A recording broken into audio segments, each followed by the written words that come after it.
Are you okay? It's just so hard carrying on these beautiful watches all day long. Just make a watch holder. You can do that. Don't be like this guy. My name's Nav and I'm going to show you how to make this luxury watch holder.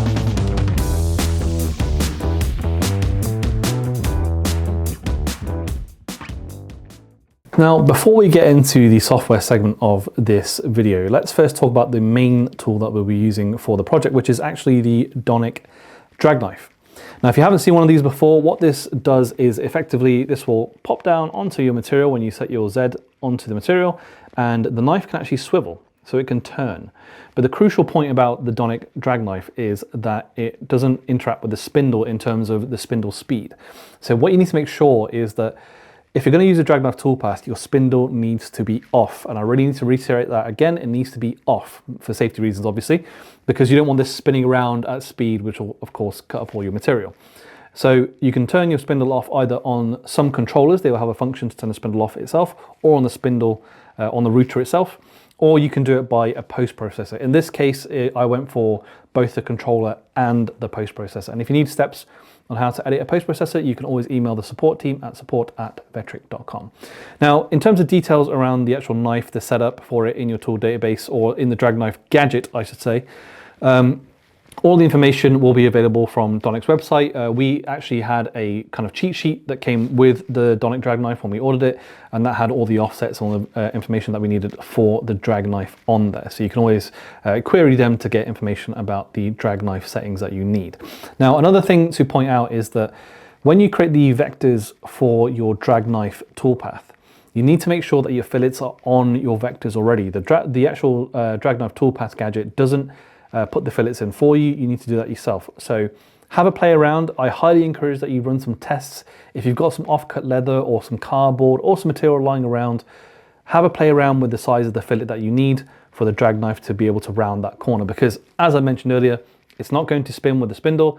This can turn, so what you need to do is to have enough of a space that it can turn around and then come back on itself to start cutting down towards, and then turn again and go back the other way as well. So I went for, I believe, a 0.25 inch fillet in the end, but I did experiment with it a whole bunch before I got to that number. So do have a play around with those numbers yourself. And then finally, when it comes to using the Draknife, I highly recommend getting a Sacrificial Spoilboard. What I did in this case is I had some wood lying around and I ran a pocket toolpath to plane it.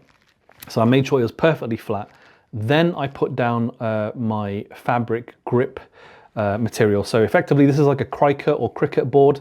I put that down with some double-sided tape onto my now flattened Spoilboard, or my Sacrificial Spoilboard, and that way I knew it was perfectly flat, so when I come to cut with the actual Draknife, I knew the cut would be steady all the way around. But with that covered, if you ever need to come back to this section of the video later on, if you come to the Draknife toolpath, come back to this section at the start and go all over it again. But let's now hop into the software and have a look at making our file. Okay, so now that we're actually in the software itself, let's have a look at the actual file makeup. Now you'll see right away I've got the watch holder element in front of me, but I've also got some extra sheets as well. Now, the first thing I actually did before I made the watch holder itself was to make this. This is a little catch-all tray with a piece of leather inside of it. You also notice I've got some leather cuts here as well. Now the reason I did this is because I wanted to be sure that when I come to cut the leather for the actual watch holder, that I was confident that it was going to cut the right way and I can experiment with a tray like this. So I've included the files for the test in this file as well. So let's have a look at that. So if we double left mouse click onto the sheet, which is called test catch all wood, this is the actual frame of the catch-all tray. So this is the actual wood itself. So we can pop over to the 3D view and have a look at the toolpathing for that very quickly as well. So we'll just check our toolpaths, preview our visible toolpaths. And the aim with this was to make sure that we cut something that we could actually use. So I'm going to be using this going forward on my desk to put my keys in, or my rings, that kind of stuff. But crucially, I wanted to see how well the tolerance was for the leather in the corners. So that's why I used this as a test cut. And also, it allowed me to use some cricut or cricket boards, depending on how you pronounce it, to hold down my leather. Because one thing we really have to consider is, how do we make sure that the leather doesn't wrinkle up when we're cutting it with a Draknife? So the way I did that was to put down a vinyl grip mat for cricut or cricket boards, depending on how you pronounce it, and I pocketed out a Spoilboard specifically for that vinyl grip mat, and then put the vinyl grip mat inside of that. So I knew it was perfectly flat. And then I put my leather face down on a fabric grip mat. So there's different kinds. You have like a harder wearing grip mat, you have like a kind of softer hold, and then you have a fabric one. And I went for the fabric one in this case. So if you see any of those online, those are the ones you would like to go for. But here you can see my toolpath is finished, and this is what the catch-all tray looks like. So you can cut this out, nice and straightforward. And then you'll also notice that if I go back to the 2D view and go to my other sheets, I've included two different leather cutout sheets. Now the reason I did both is because originally when I created the fillets for the Draknife toolpath, these were created to be 0.125 or 1/8 of an inch large. So I wanted to see how the Draknife would behave when it would go to a corner and round it by going around the fillet. So for those of you who don't know, with the Draknife, when you're using a Draknife to cut leather or other materials, it doesn't actually spin the blade. It needs to keep it static. So what happens is that when it gets to a corner, you need to have a method in which the blade can actually make a turn. So instead of turning on the spot and potentially ruining that corner, what you need to do is add in fillets like I've done here, and you can find these fillets under the fillet tool. And these are the plasma/Draknife fillets. And you can specify a size just like a normal fillet, and then you can pop them in at the corners. Now, what this allows the tool to do is to go into the corner, round that fillet, and then make its way back in to start cutting the next element of the leather. Now, in my practice, I found that these settings, and it does depend on the knife, was a little bit too small. So I ended up actually making another version, which was a 1/4 inch fillet. So a little bit bigger, but it allowed the tool to safely round that corner and give me a nice sharp edge finish, which you can see here. I just used a little bit of wood glue to hold this down into the tray, but right away, I'm not wasting any material. I've actually made use of my test cut to actually make something that I can use on a daily basis. So if you are going to use this to test a cut, do make sure you use this as well. It's a good way to upcycle some materials. You'll also see that I've also got some extra leather cuts down here because I had the offcut leather. So I thought, you know what, let's have a play around, cut a whole bunch out, see which one I like the best, and I can now use these to make some of the catch-all trays and some other projects as well. So I can upcycle all these as well. And if you're curious as to where I got the leather from, it's from a company called Mad Dog Designs in the UK. You can find them on Etsy, and they do some lovely leather offcuts, so I purchased those from them. So with that in mind and the kind of test catch-all tray covered, let's go into the actual proper project itself, which is the actual watch holder you can see on my left here. So if I go onto the sheet into the middle here, oh, actually just one more point. I'm just going to go back over to this sheet on the right-hand side here.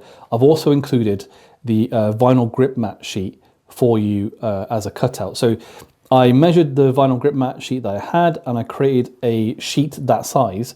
And then you'll notice I created a vector that is just a little bit bigger than my sheet, because I wanted to make a pocket that was just a little bit bigger than the actual grip mat itself. So I made it a bit bigger than my worksheet, but I included that pocket to cut down, and I could put my grip mat down using some double-sided tape onto my now flattened Spoilboard. So that's all included there for you as well.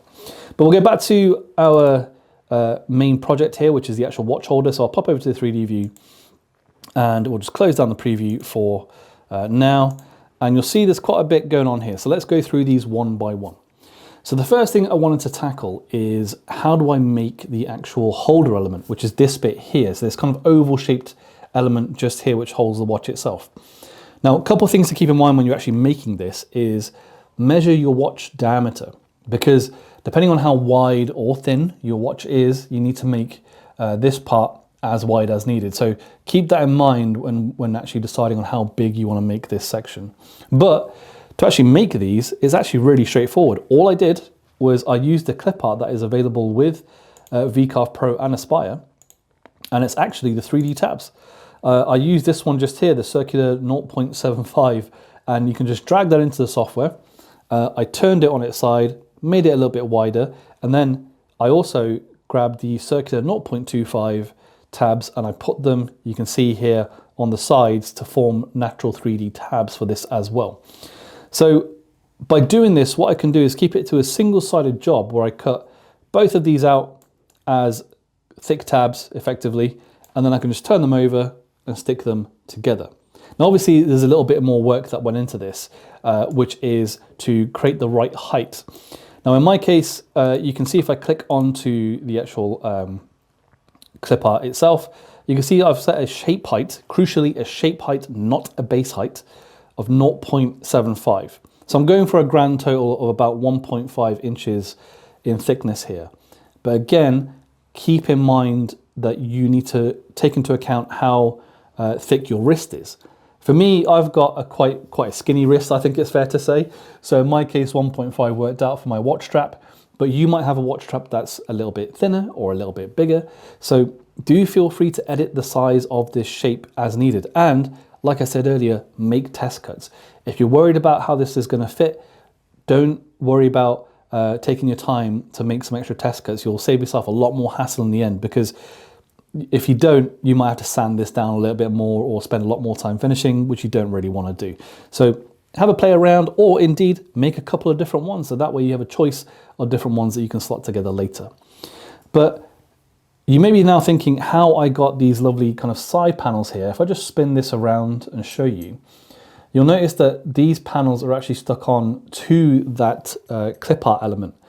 So the way I actually did this was using a tool in the design tab. So I'll just pop down the watch holder for a moment. I'll show you how I made this. Now, if you pop over to the 2D view and we pop over to the design tab, in fact, we can do this in the 2D view or the 3D view.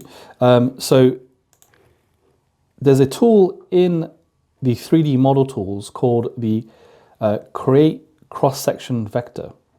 So what you can do with this is, if I, for example, just pop on the layer for my holder body, so to make sure that layer is active, I will click on this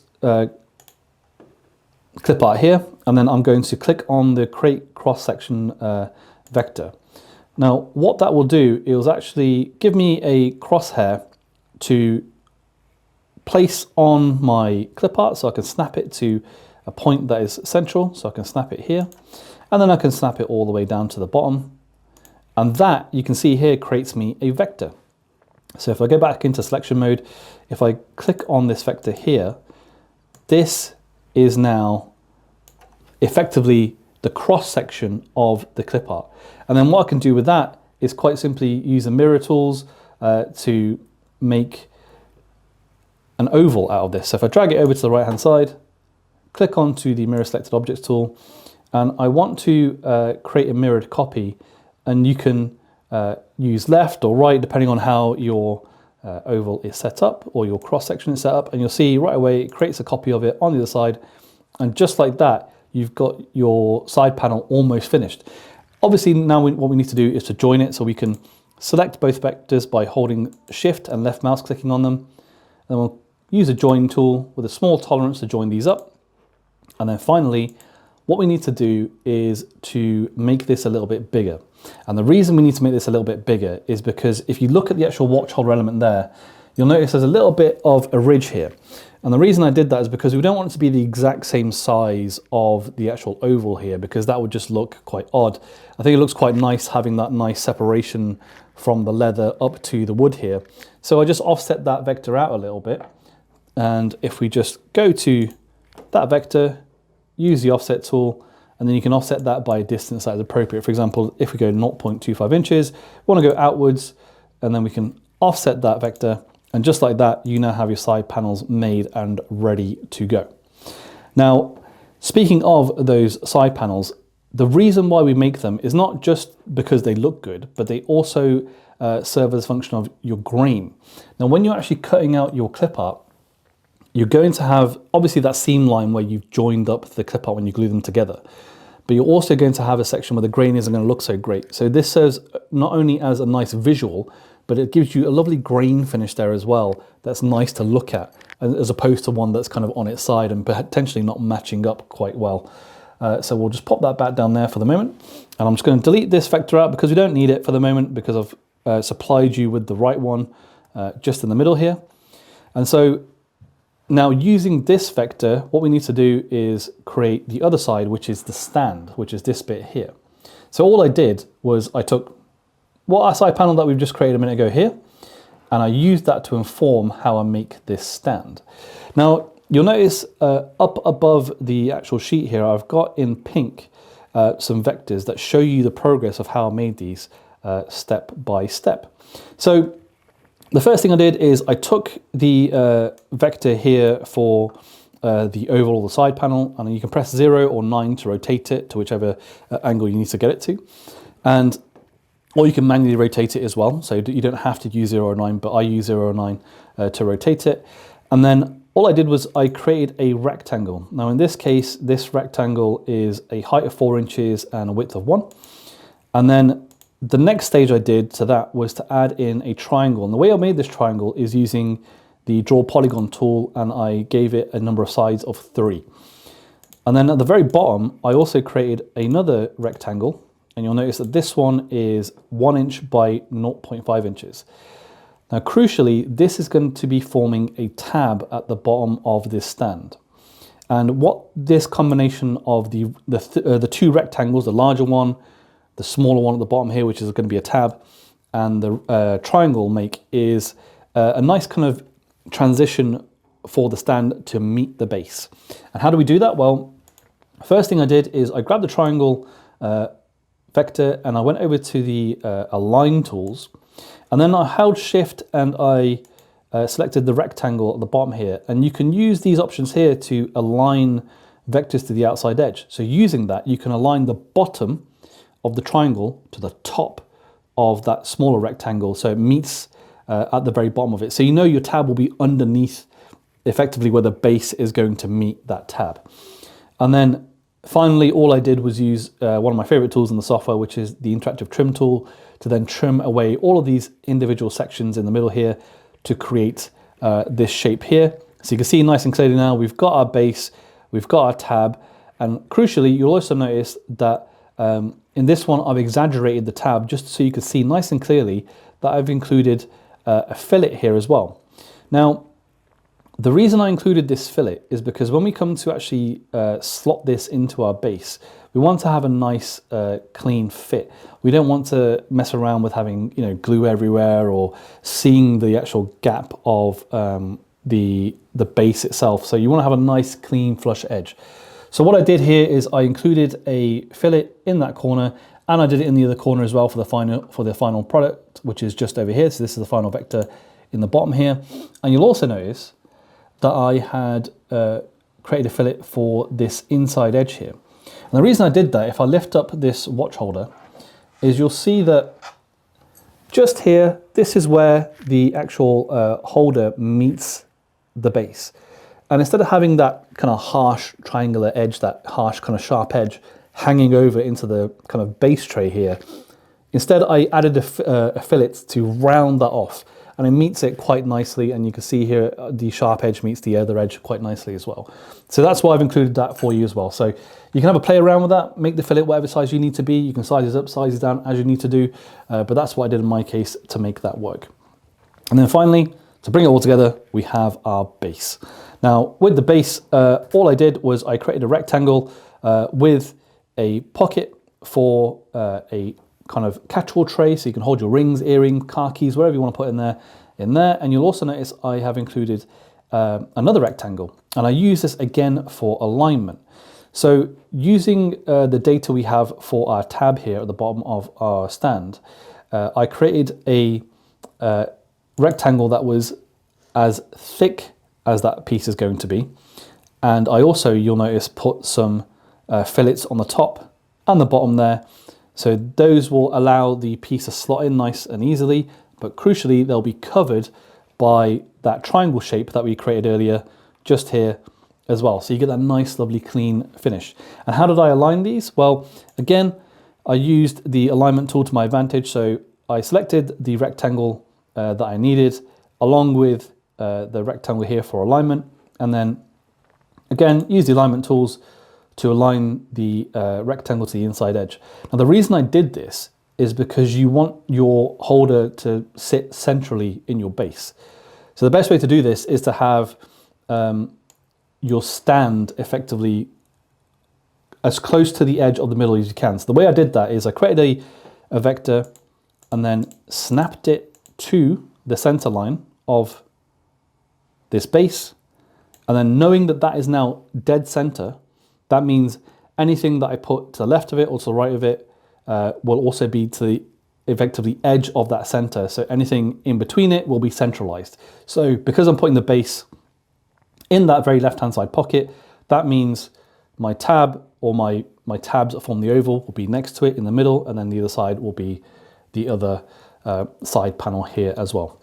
But with that all in mind, let's have a look at some of our toolpathing. So we'll hop over to the preview form, and we're going to go through our toolpaths individually. Now, all of the feeds and speeds here have been set up for my machine to be safe and appropriate for my particular machine, so do double check these for your machine. Crucially, for the tabs that we're cutting out for the holder, I created a boundary vector. The tool is just over here under the 3D model tools, and I use that as my selected vector to limit the machining to that area. Just means more efficient machining. Your tool's not cutting in areas it doesn't need to. But I did give it a boundary offset of 0.26, which is just very slightly bigger than the tool itself, because when you cut this roughing pass out, the next thing you're going to be doing is a finishing pass. And that finishing pass tool needs to be able to get into that area safely. So the last thing I want is for the finishing tool to engage material where nothing has been cut away yet. So that's why we put the boundary offset on. It will cut outside of the shape of our clip art by that boundary amount, and then our tool for our finishing pass can safely enter that area and cut it all out. But you can see here I've got machine allowance of 0.04. That just leaves a little bit of material for the finishing to clean up. And you can see here I've got a 3D raster strategy. And then for my finishing, as I mentioned, I've got a 1/4" bore nose again with the selected vector. And again, I've got a boundary offset of 0.125, which is half of the tool. And then for the panels, so these are the actual panels on the side of the watch holder. You'll notice I cut down to 0.5. Now the actual material here is 0.79 thick. And I don't want to go all the way down. So what I'm doing is I'm cutting away the majority of that material to leave me a nice thin panel on each side of this. So I've still got 0.29 left to go.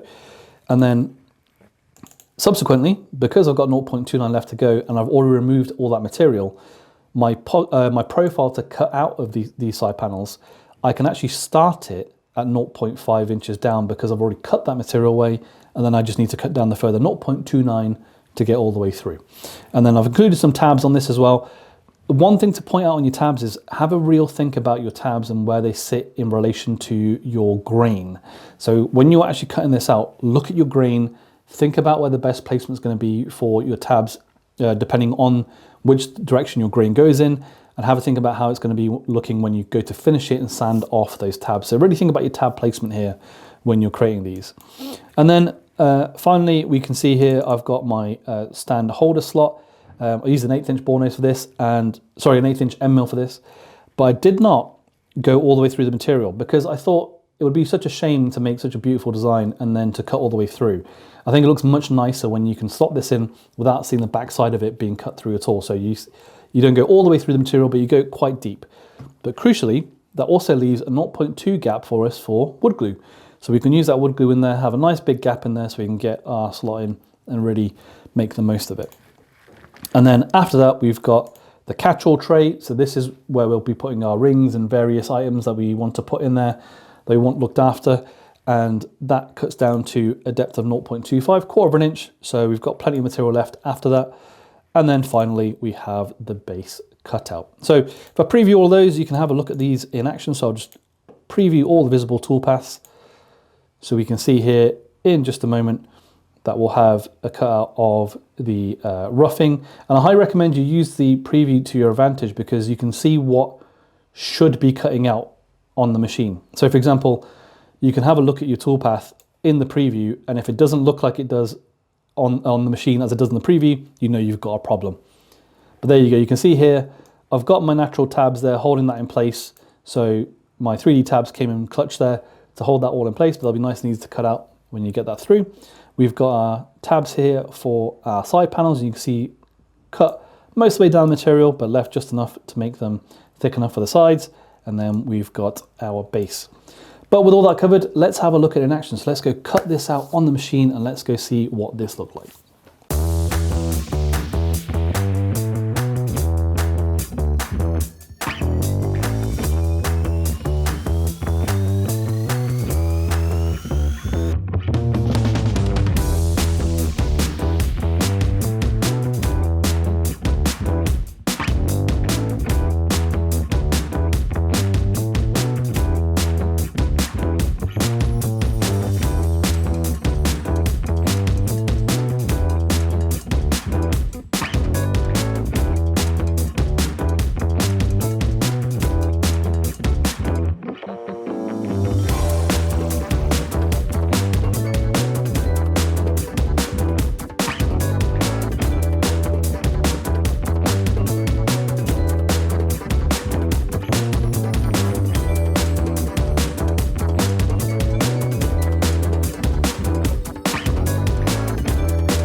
Okay, so now you can see how that all came together after we cut it on the machine and put it together.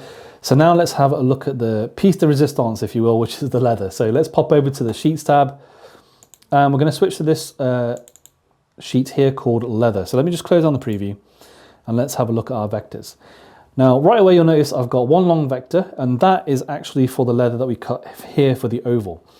Now, the way you can do this to find out the actual length of this is if you take a piece of string, and after you've glued together your oval section or your clip art, wrap the string around that oval section and mark it where it meets the other piece of string. So, or the other end of the string. So you've got a piece of string that you can do that with. Nice, simple way to do it. You can also work it out with some calculations if you want to, but I think a piece of string is a lot quicker and a lot easier. But I use that to inform my size of my rectangle here for the larger one, which is this piece here. And then for the catch-all tray, I simply went for the size of the catch-all tray and used that to inform the leather there. Now, a couple of things to note here for the Draknife toolpath. One is that when you've created the Draknife toolpath, you cannot edit it. You have to go back into the Draknife gadget, which is above the software screen here where it says gadgets, and you can go to Draknife toolpath. So if you want to change the Draknife toolpath, keep in mind you have to create a brand new Draknife toolpath. So do delete your original if you need to. Now, the other thing you'll notice is that I've made some edits to this vector. So to show you what's going on here, let's just turn on our preview. And you'll see here that what's happening is the Draknife is coming in at the start point that is set on this kind of curved vector coming in. Does a swivel, comes down, cuts around, goes around that fillet we created in the corner, back down around the corners, and then eventually when it gets to here, it has another swivel here.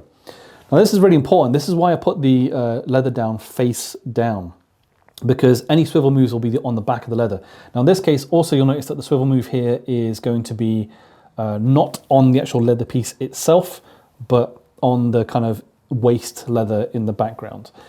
But the way I created this vector to make it a nice smooth process, so the swivel wouldn't be actually on the start point of the rectangle or anywhere else where it cuts into the actual leather segment that we're using, is I actually spaced out the rectangle and separated the nodes. So let me show you how I did that. So if we just pop back to the design tab for a moment, I'm just going to switch this toolpath off, and I'll show you an example using a quick rectangle that I'll make. So I'll click on the draw rectangle tool. I'm just going to drag out a rectangle roughly to size. There we are, wonderful. And so now what I'm going to do is, while I've got the rectangle selected, hit N for November on the keyboard and enter node editing mode. And then I want to either right mouse click here and insert a point, or you can press I on the keyboard while hovering over that area. And then I'm going to cut it. So right mouse click and cut vector, or you can press C on the keyboard to do that as well. Now I'm going to click onto that vector and then just use the arrow keys to drag that out. Now this is a really important step because this is going to allow me to not have that swivel occur at the start point here on the rectangle and affect our leather. So press escape on the keyboard to exit out of that, click onto the draw arc tool, and I'm just going to draw a nice smooth arc into our rectangle.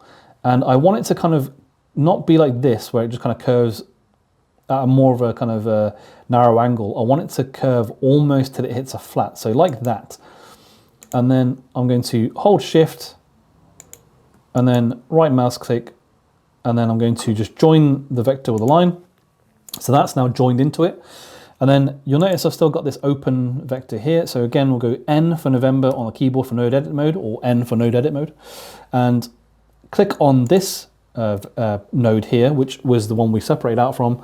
I'm just going to move it. I'm just going to hold left on my keyboard, and I'm just going to move the vector out here. And what that does is it does what we had appear above, which is that it will create the swivel at the start point, which is over here, and down here when it exits. So I'll go past that point where we initially came in. So I'll cut past that point so you get a nice clean edge on your finish, and then it will swivel outside of the leather that you will actually be using. And indeed, do make sure to make this your start point. So again, with node edit mode, you can right mouse click and you can make that start point if it isn't one already, but that is crucial that you need to make the start point on the arc as it comes in. You don't want the start point to be here because you'll otherwise see a swivel mark with your Draknife toolpath. And if you haven't used the Draknife toolpath before, we can just go over it very quickly now. So we can go into Gadgets, and we'll go into the Draknife toolpath. And what we need to do is read all the instructions here. So do take your time when you're going through the Draknife gadget to read all this. But you need to specify cut depth. Now I used a set of calipers to measure the thickness of my leather. In this case, it was 0.05. The swivel depth, so this is the depth at which all the swivel actions are made. So I went for 0.005. So it should be shallower than the cut depth and appropriate for your tool. So a nice shallow swivel, just in case, so it doesn't go too deep into your leather. And then number of passes, I actually went for 1 because I wanted to cut it out in 1 pass because it's a relatively thin piece of material. As for the blade offset, you can actually get this from the tool manufacturer for your Draknife. So in my case, it was Donic, and they actually list the blade offset on their website or on with the tool itself. You might get a invoice or a piece of paper with the tool itself that lists it, or a printout. So do make sure to consult that, and that will inform this part of the form. And with the tolerance angle, this is what defines a sharp corner. So when the two vectors meet at an angle greater than the tolerance angle, they're considered to form a sharp corner. So in this case, I went for 20 degrees.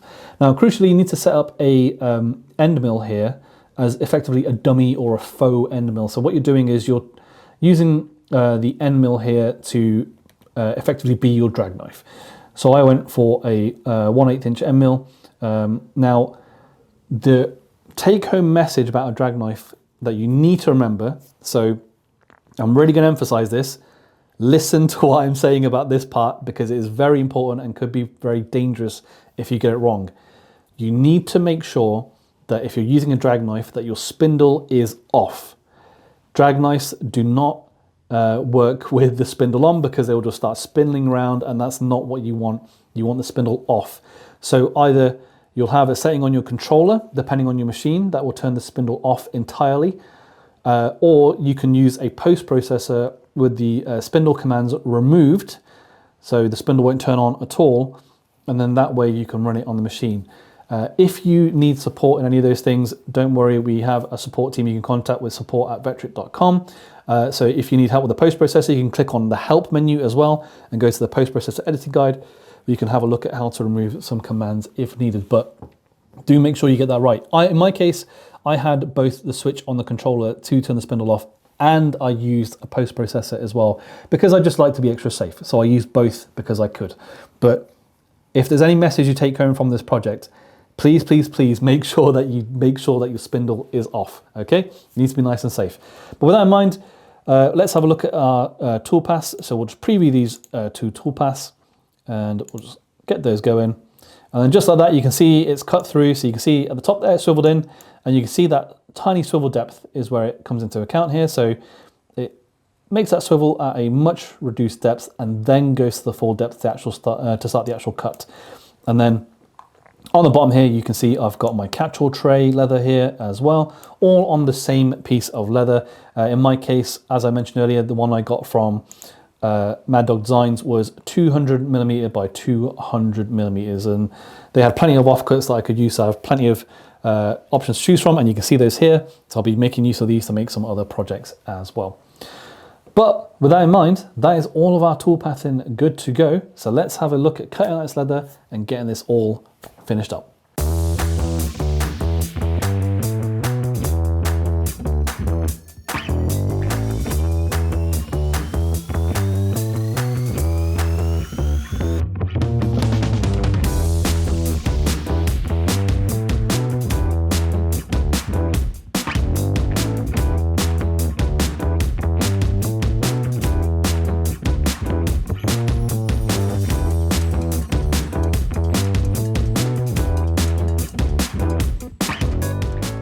And here's the finished product. So you can see here, I've got my lovely Seiko watch sitting proudly on top of our lovely green leather and my walnut finish. Now, just to speak on the finish just a little bit, I actually used a clear lacquer for this one. So it was a clear lacquer spray, did about 5 or 6 layers on this one. So sprayed it, sand it down, spray it, sand it down, be patient with it. That's what gets you a good finish. Take your time, you don't want to ruin it after you've made all the effort to make this lovely project.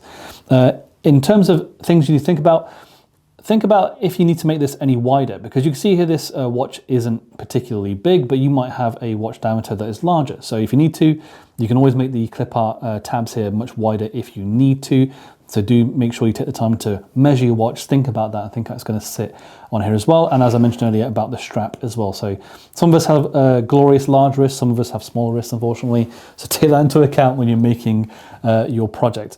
Now, the thing I would change potentially is you could potentially, instead of just lining this up with eyesight and glue, is that you could add those tabs in to the side of the actual larger segment here and put some holes on the inside of these. I actually tried this as a test on the machine, you may notice in the footage, but it didn't quite go to plan. But you can, of course, try this yourself, maybe whack in some holes here, and you can use that to then line up your segment here into your side so you can get it nice and flush. But in this case, I went for the old-fashioned, just line it up with the eyesight, and looks like I did a pretty good job. So with that in mind, I think it's time for me to take a well-earned break. Happy making.